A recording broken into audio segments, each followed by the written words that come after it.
Yo, balik lagi sama gue di channel Martin. Dan ya, pada kesempatan kali ini gue akan mengupdate untuk Bitcoin dan juga Floki ya. By the way, Floki itu ada burn ya, burn coinnya. So, kita akan bahas untuk dua koin tersebut.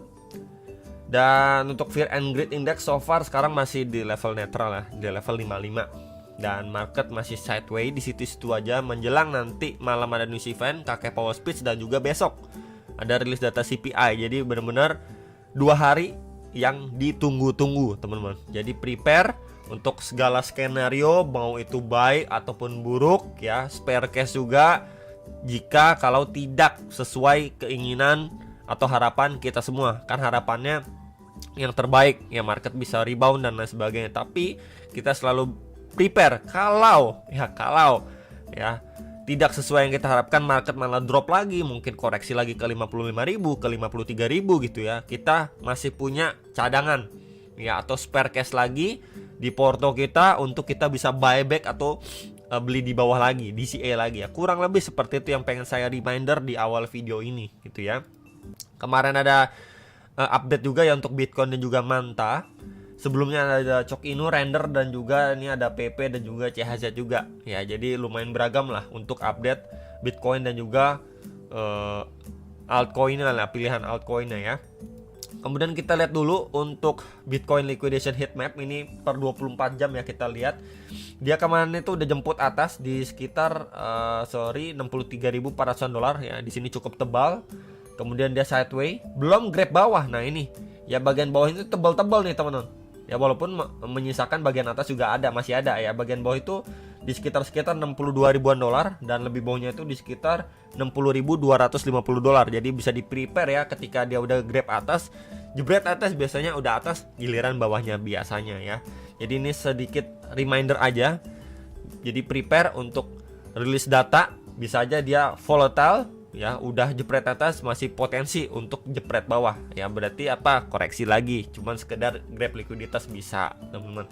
Kemudian kita lihat untuk Bitcoin ETF flow-nya ya, per 13 Mei ini sudah ada pembelian ya. Dan juga untuk outflow dari GBTC Grayscale, dia nggak jualan nih, dia jualan terakhir di 9 dan 10 Mei. Nah 13 Mei malah dia ngerem, nggak jualan.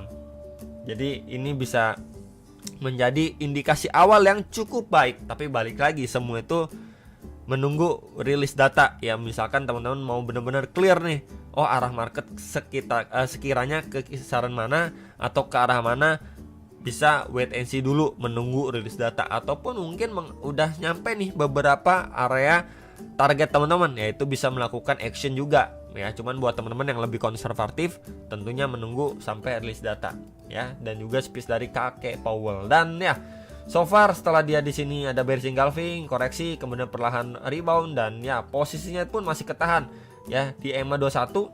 Dan sekarang adanya red candle nih, ini sempat di 61.400an ya, kemudian mengalami pemantulan yang lumayan lah. Jadi masih bisa adanya chance ya untuk si Bitcoin at least sideways doang. Sideways di sekitar berapa bro?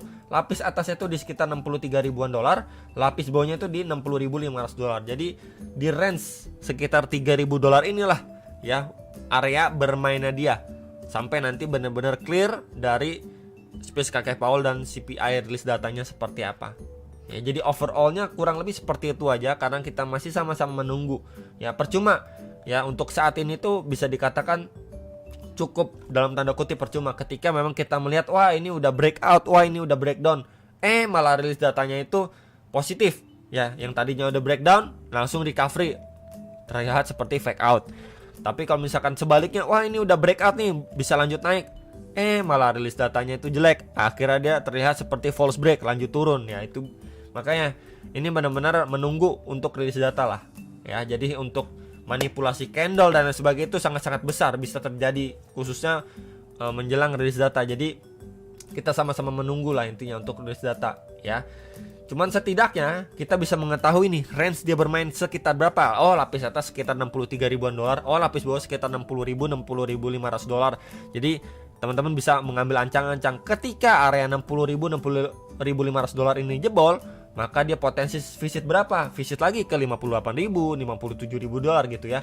Tapi kalau misalkan let's say 60 3 ribuan dolar ini udah mampu di break. Next berapa? Oh, next di sekitar 64.800, 65.000 dolar. Jadi di situ kurang lebih clear ya untuk area-areanya ketika di breakout ataupun di breakdown untuk si Bitcoin secara daily time frame-nya.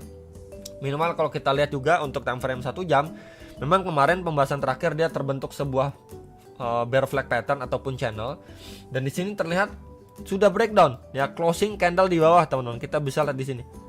Close candle di bawah langsung dihajar dengan bull candle besar. Ya, berarti di sini kita bisa bilang juga fake out teman-teman ya. Nggak jadi untuk apa? Untuk dia breakdown, retest untuk lanjut turun. Ngisi area bawahnya. Ya, malah di sini naik dengan signifikan. Nah, posisi saat ini yang perlu kita update adalah dia masih ketahan nih. Nah, di sini. Ya, previous SNR si Bitcoin sebelumnya nih. Nah, di sini di area-area ini. Ya, di sekitar berapa, Bro? 62.600-an sampai 63.300 dolar. Ya, dia masih ketahan di situ, belum mampu break. Ya, jadi kalau misalkan di situ belum mampu break, ya potensi apa? Untuk potensi dia turun lagi, ngisi lagi ke box hijau di sekitar 61 ribuan dolar ya, 61.800, 61.300 dolar. Ini masih potensi untuk di visit sama si Bitcoin, dan mungkin bisa ditambahkan time frame 1 jamnya. Ini kan lebih kecil teman-teman ya. Ini trendline support kita bisa tambahkan, dan di sini juga adanya trendline resistance. Nah, dia terbentuk seperti sebuah rising wedge yang sudah di breakdown. Jadi ketika memang sudah breakdown kurang lebih sama seperti sebelumnya nih. Di sini terbentuk seperti trendline support ya, and then di sini juga sebuah trendline resistance ya, terbentuk sebuah rising wedge juga. Ya, akhirnya breakdown, cuman kita bisa di sini impulsif banget penurunannya, dan ini lumayan bertahap ya. At least kita lihat dulu, pantau dulu ketika di retest di area sini apakah mendapatkan reaksi yang signifikan atau malah dia bablas turun yang ngisi next area box putih di sekitar 59.000 dolar untuk si Bitcoinnya. Ya, untuk invalidasinya tentunya sudah sangat jelas, area ini harus mampu di break ya, and retest di sekitar 63.200-an, 63.300 dolar itu harus mampu di break dengan impulsif retest untuk lanjut naik. Kurang lebih seperti itu ya untuk area invalidasinya. Jadi so far dia masih lanjut turun ya, chance-nya untuk ngefill atau tes lagi area SNR di bawahnya ya, di sekitar 61.300-an, 61.800 dolar. Oke, ini untuk update si Bitcoinnya. Kemudian kita lihat juga untuk Bitcoin dominance. Nah, ini Bitcoin dominance-nya ya. Akhirnya dia breakout dari Broding Wedge pattern-nya ya. Di sini dia udah mampu break and then retest ya, ini perlahan naik. Jadi ini yang kenapa bisa dikatakan oh Bitcoinnya turun dikit, altcoin itu deras banget karena ini teman-teman. Karena ini biang keroknya ya, dia breakout ini cukup lumayan lah. Ya, bahkan break dari swing high terakhir kalau kita lihat di time frame 1 jamnya. Jadi overall progressnya untuk Bitcoin dominance ini yang dikhawatirkan ya.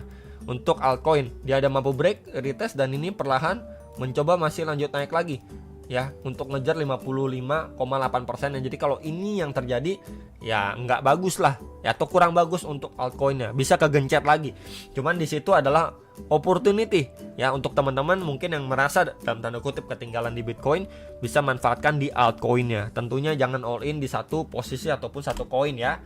Next kita bahas Floki. Nah, ini Floki juga lumayan lawan arus. Kenapa? Karena hari ini tuh ada burn juga ya untuk Floki. That's why kita bisa lihat juga secara teknikal dia respect banget ya terhadap trendline support, walaupun ini sempat fake out juga bikin jarum, cuman ini beberapa kali kena touch dan mendapatkan reaksi lumayan signifikan lah mantulnya. Dan secara overall kita bisa lihat juga terbentuk seperti triangle pattern pada Floki secara daily. Yang menjadi PR Floki adalah box merah ini harus mampu di take out ya, at least dia harus mampu break retest untuk dia lanjut naik, ngejar 0,0264 dolarnya ya. Jadi ini adalah syarat untuk Floki lanjut naik. Box merah ini di sekitar berapa, Bro? Di sekitar 0,020264 sampai 22057 dolar ya. Selama area ini belum mampu di breakout dengan impulsif sama Floki, maka chance-nya dia masih bermain ya di antara berapa? Di trendline support ini, box hijau dan juga box merah. Jadi at least range satunya dia kita udah clear ya. Di sekitar lapis bawah itu 0,001636 sampai 17727 dolar untuk lapis bawahnya. Ya, untuk lapis atasnya tadi juga sudah saya sampaikan di box merah. Ya, kurang lebih seperti itu untuk area Floki yang perlu teman-teman pantau. By the way, ini secara daily time frame ya. Kita coba pergi ke time frame 1 jam. Nah, untuk time frame 1 jam ini cukup memberikan indikasi positif ya, dimana di sini kita bisa tambahkan juga ya. Ini coba saya hapus dulu trendline resistance ya, yang sebelumnya sudah mampu di break. and then di sini juga terbentuk seperti sebuah trendline support. Nah, ya kita bisa hubungkan juga. Jadi trendline resisten dan support ini cukup berpengaruh pada pergerakan Floki semenjak 4 Mei sampai akhirnya di break pada 13 Mei 2024, teman-teman, ya. Dan posisinya dia udah break and retest terhadap EMA 21 time frame 1 jam. Plus juga ditambah area ini adalah area resisten sebelumnya nih, ya, become support. Nah, di sekitar 0,01815 dolar 16 gitulah. Ya, ini udah mampu di break and retest, maka possible untuk Floki kalau memang masih kuat, ya dia akan mencoba visit ke box merah. Ya, ini menjadi penentuan untuk Floki. Jadi at least kalau misalkan dia belum mampu untuk break, ya cuma sekedar retest lagi, kemudian reject turun lagi. Ya, jadi itu concern untuk Floki kalau kita lihat di lower time frame-nya seperti apa. Meanwhile kalau kita gunakan juga untuk bantuan kakek Fibo, ya dari swing low ke swing high-nya, ya yes, maka kita bisa lihat nih 0,3 sampai 0,5 nya plus EMA 21 nih. Ini area retest yang benar-benar ideal untuk si Floki. Tinggal kita lihat follow up dari Floki seberapa kuat untuk dia lanjut naik, ya. Jadi paling itu untuk update Floki, Bitcoin Dominance dan juga Bitcoinnya, ya. Hopefully bisa terbantu. Jangan lupa analisa kembali dan sampai jumpa untuk next video. Salam profit.